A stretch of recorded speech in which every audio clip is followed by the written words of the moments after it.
Salam alaikum chers étudiants, chères étudiantes. Dans cette vidéo, on va corriger ensemble l'exercice 1 de la série numéro 3 d'électronique numérique. Dans cet exercice, on va s'intéresser au multiplexeur. Donc, essayons de faire un petit rappel avant de commencer la correction sur les multiplexeurs et les démultiplexeurs. C'est quoi un multiplexeur? C'est un circuit combinatoire qui permet de sélectionner une seule information, un seul bit parmi plusieurs entrées. Donc on dit un multiplexeur 2 à la puissance n vers 1 ou bien 2 à la puissance n fois 1, un mux qui a 2 à la puissance n entrées d'informations ou bien de données, une seule sortie et n entrées de sélection. On les appelle aussi des entrées de contrôle de commande ou bien des lignes d'adresse. La fonction d'un multiplexeur, c'est de faire l'aiguillage, la sélection de l'une des entrées vers une sortie, vers la sortie. Donc ici, on a une seule sortie. Et suivant le code qu'on applique sur les entrées de sélection. Vous trouverez plusieurs types de multiplexeurs, mux 2 vers 1. Donc là, on a 2 à la puissance 1, c'est-à-dire une seule entrée de sélection. Mux 4 vers 1, c'est-à-dire deux entrées de sélection. Mux 8 vers 1, 3 entrées de sélection. Et mux 16 vers 1 avec 4 entrées de sélection. Le schéma bloc du multiplexeur est donné comme suit. Là, on a 2 à la puissance n entrées, donc plusieurs entrées et une seule sortie ou destination. Et n lignes d'adresse ou bien entrée de sélection. Si on prend l'exemple de mux 81, donc son schéma est donné comme suit. Puisqu'on a 81, on aura 4 entrées d'informations, D0, D1, D2 et D3. 4 égale 2 à la puissance 2, donc on aura 2 adresses et une seule, bien sûr, sortie. A, c'est le bit de poids fort. B, c'est le bit de poids faible. La table de vérité de ce mux est donnée comme suit. Donc, on va expliquer le fonctionnement du multiplexeur. Donc, ici, on sélectionne à chaque fois une entrée vers la sélection suivant la valeur des adresses AB. Si on a 0, 0, donc D0 sera sélectionné, sera aiguillé vers la sortie Y. D1 sera aiguillé vers la sortie lorsqu'on a 0,1 sur AB. D2 est sélectionné vers la sortie lorsqu'on a 1, 0 sur AB. Et en aiguille D3, la sortie, l'entrée de D3 vers la sortie lorsqu'on a un 1 sur AB. On peut également faire la réalisation de ce multiplexeur à l'aide des portes logiques de base en s'aidant de cette table de vérité.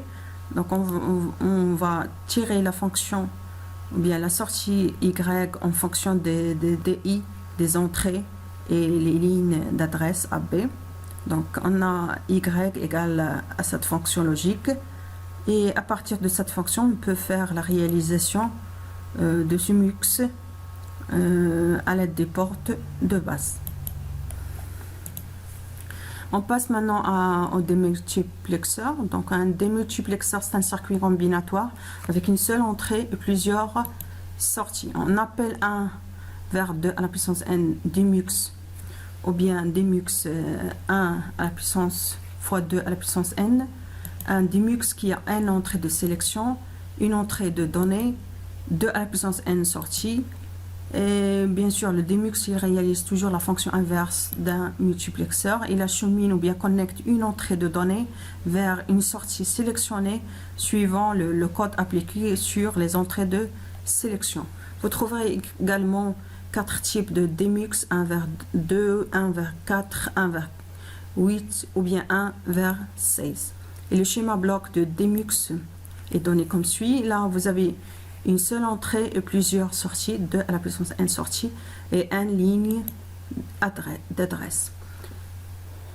Si on prend l'exemple de démux 1 vers 4, son schéma bloc est donné comme suit. Là, on a 4 sorties, D0 jusqu'à D3, 2 lignes d'adresse AB et une seule entrée. Si on examine la table de vérité, là, on a l'entrée X est sélectionnée vers une sortie suivant la valeur de AB. Lorsque 0, 0, on aura 0, 0 sur AB, X sera sélectionné vers D0. Pour 0, 1, on sélectionne X sur D1. Et pour 1, 0, on sélectionne cette entrée sur la sortie D2. Et pour la sortie D3, donc elle va sélectionner l'entrée X lorsqu'on a AB égale à 1.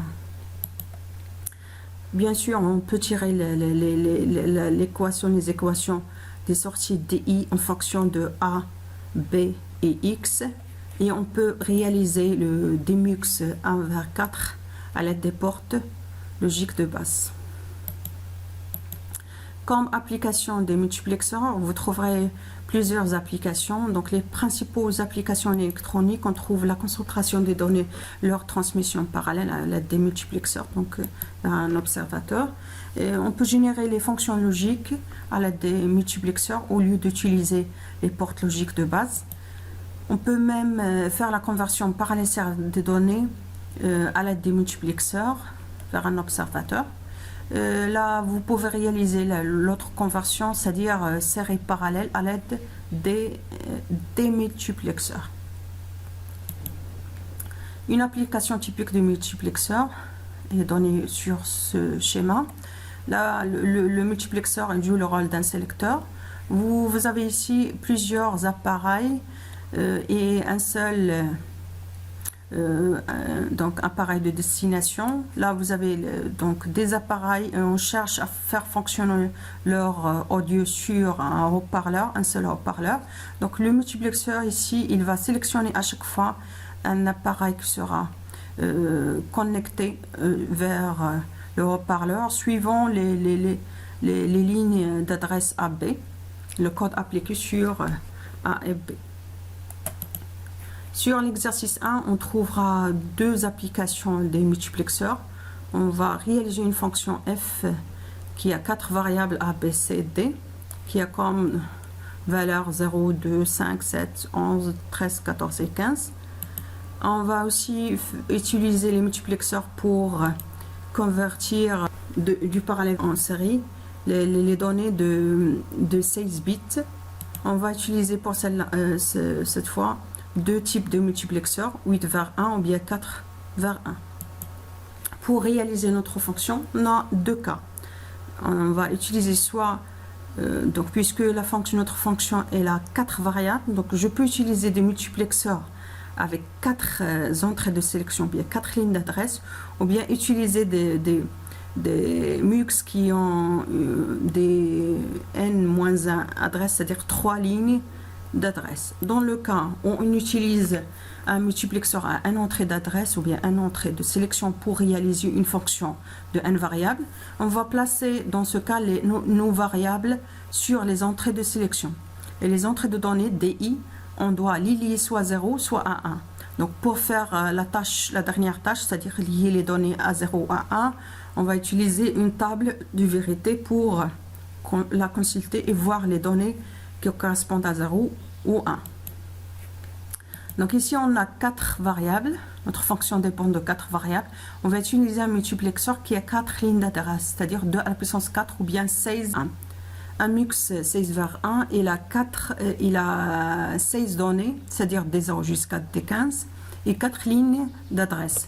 Donc dans ce cas, on va placer nos variables sur les lignes d'adresse, sur les entrées E0, E3 jusqu'à E0 et on va examiner la sortie. Donc la sortie de multiplexeur Y, elle est soit égale à D0 soit D1, donc suivant le code appliqué sur les adresses. Donc Y égale à D0 pour 0, 0, 0, D1 pour 1, D2 pour 2, la valeur indécimale D2, D3 pour la valeur 3 et ainsi de suite. Si on examine notre fonction elle est égale soit à 1 soit à 0. Donc suivant la valeur qu'elle a. Donc elle sera égale à 1 pour 0, 2, 5, 7, 11, 13, 14 et 15. Donc si on cherche à comparer les DI avec les 1, donc on aura les D0, D3, D4, D5, D7, D11, D13, 14 et 15, ça correspond à un de notre fonction. Donc c'est pour ces entrées, on doit les lier à plus VCC. Pour les autres entrées, D1, D3, D4, D6, D8, D9, D10 et D12, ça correspond à 0 de la fonction f. Donc on doit les lier à la masse ou bien à 0. Donc il suffit de placer, je répète, nos variables sur les entrées de sélection.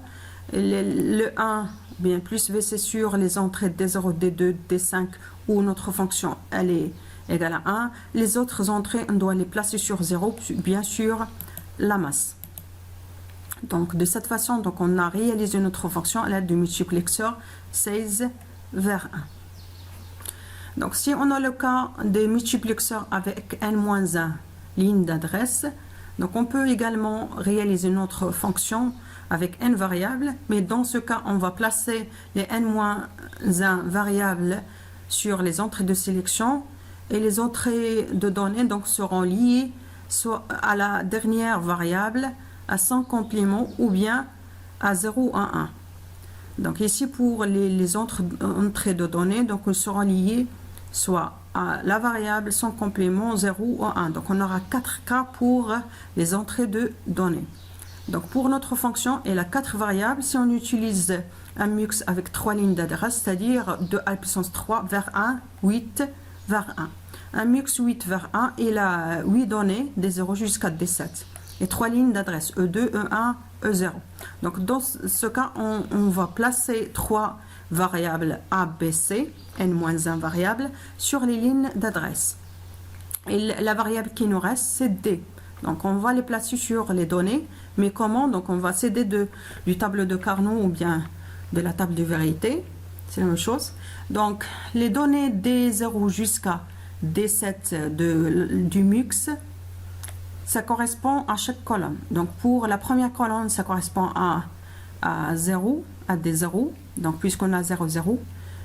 Deuxième colonne, ça correspond à D1, puisqu'on a ici 0, 0, 1, et ainsi de suite, jusqu'à D7. D7, ça correspond à CB1, donc à 1, 1, 1. Donc dans ce cas, on aura notre fonction est égale à 0, 2, où on a des cercles.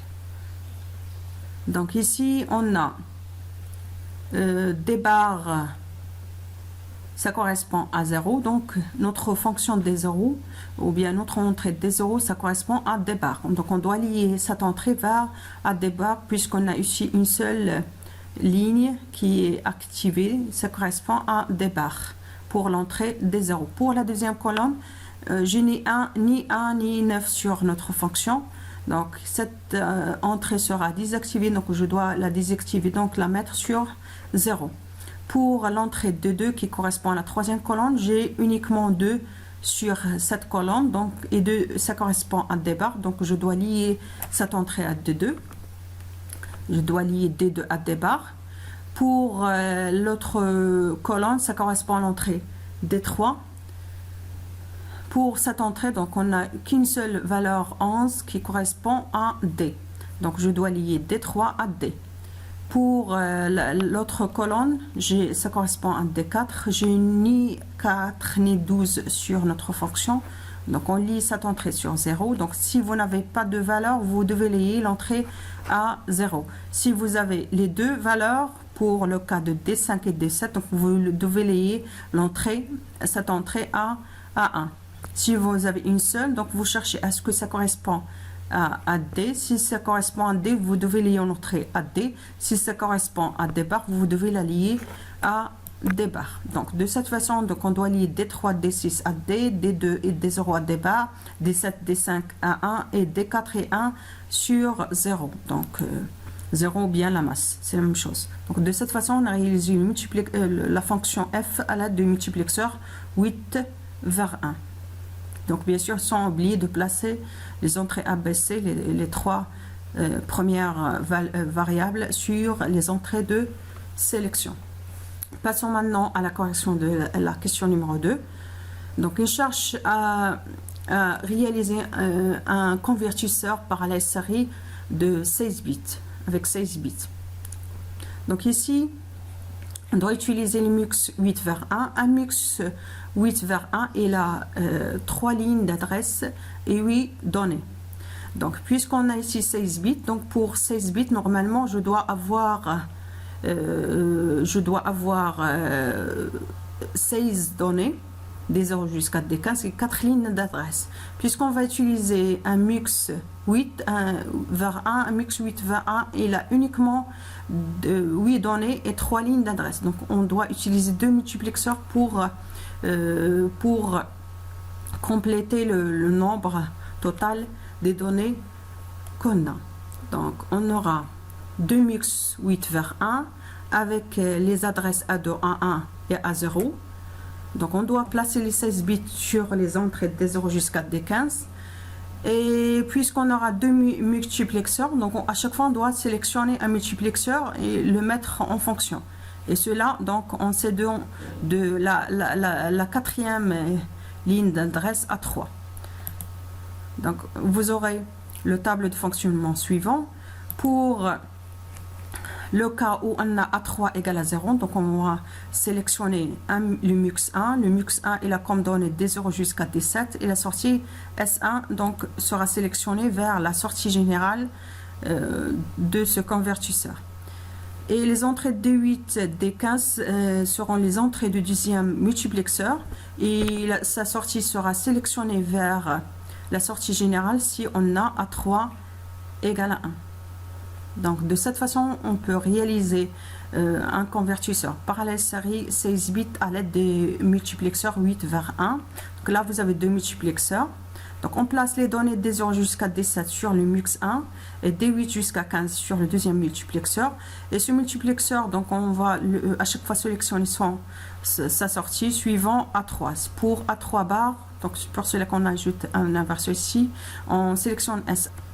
Pour A3 égale 1, on sélectionne le deuxième multiplexeur.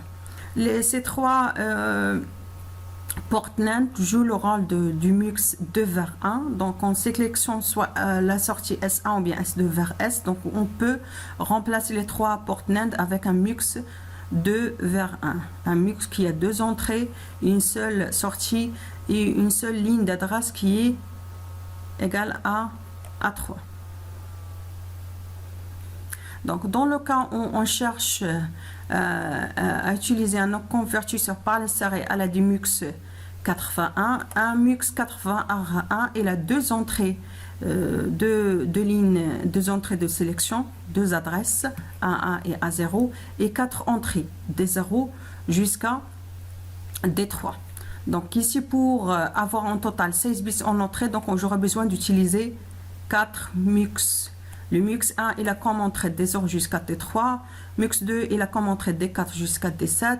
Troisième, des 8 jusqu'à D11. Et le quatrième, il a comme entrée des 12 jusqu'à D15.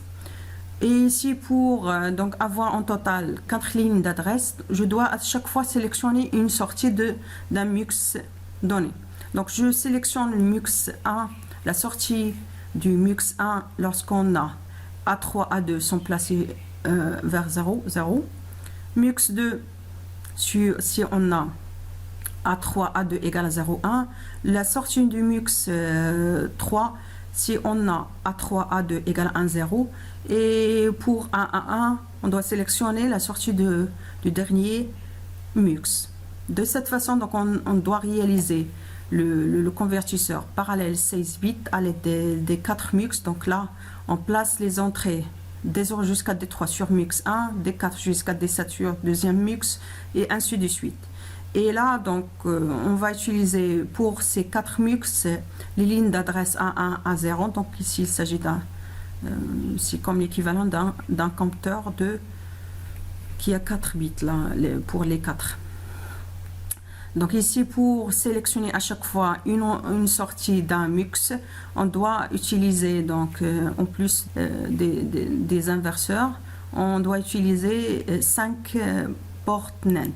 Ces 5 portes NAND jouent le rôle d'un MUX 4/1. Donc il a 4 entrées, une seule sortie. Donc ici, on va faire la vérification sur le logiciel Logisme pour cet exercice, pour la dernière question. Donc, pour vérifier le schéma qu'on a choisi,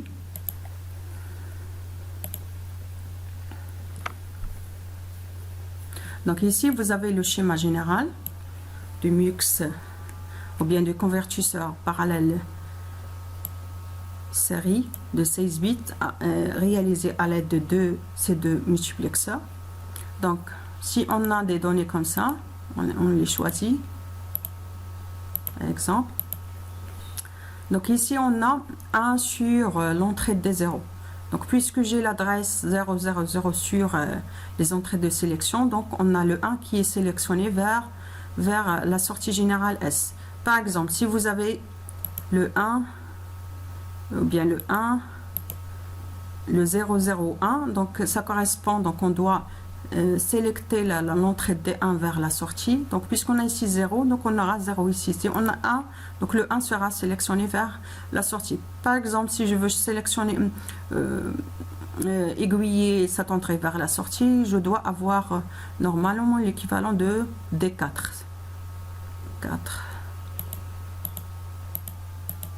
Donc pour 4, si j'ai 4 sur les lignes d'adresse, j'aurai le D4 qui est sélectionné vers la sortie. Par exemple, si j'ai la dernière valeur 1, 1, correspond à 15, donc j'aurai D15 qui est sélectionné vers la sortie générale. Donc de cette façon, j'ai vérifié le fonctionnement de ce MUX, de ce convertisseur à l'aide des deux MUX en utilisant le logiciel Logism. Donc ici, vous pouvez simuler n'importe quelle fonction ou bien circuit logique. Donc ici, vous pouvez utiliser les portes. Vous avez plusieurs types de portes ici. Vous avez plusieurs MUX, des codeurs. Vous pouvez utiliser le circuit arithmétique, bien là les mémoires. Vous avez les entrées, plusieurs types d'entrées, plusieurs types de sorties, les afficheurs, etc. pour afficher vos valeurs. Donc on peut passer aussi voir le convertisseur parallèle réalisé à l'aide des 4 MUX. Donc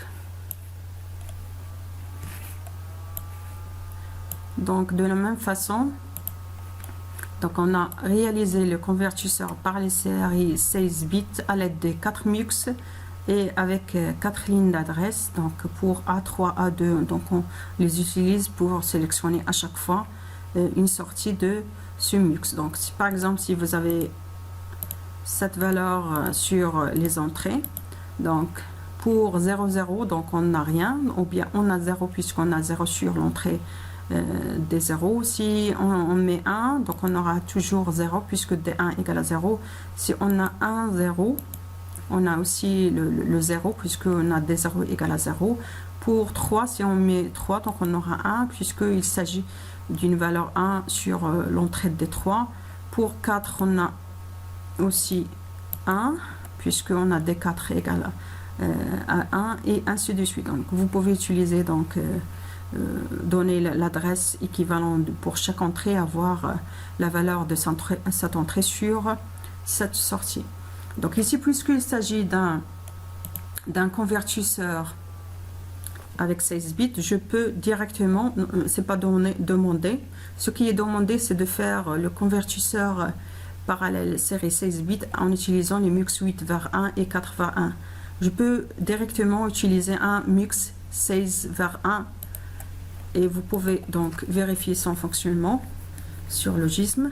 Donc directement, j'ai un convertisseur 16 bits directement, donc j'utilise un MUX avec 4 bits ou bien 4 lignes d'adresse A4, A3, A1 et A0 qui sont données ici et 16 données d'entrée. Ok, donc directement, donc vous avez ici, vous avez par exemple cette valeur, ces valeurs. Vous pouvez donc mettre à chaque fois la valeur d'adresse qui correspond à cette entrée pour voir que la valeur de cette entrée est sélectionnée sur la sortie. Donc si on met 1, on a aussi 1 puisque ici on a 1. Si on met 14, on a ici le 1 qui, si on met 5, 1, 0, 1, donc on a 0 puisqu'on a ici 0 et ainsi de suite. Donc de cette façon on a terminé la correction de cet exercice. Donc si vous avez des questions, donc n'hésitez pas à les envoyer sur mon email et à la prochaine vidéo, Inch'Allah.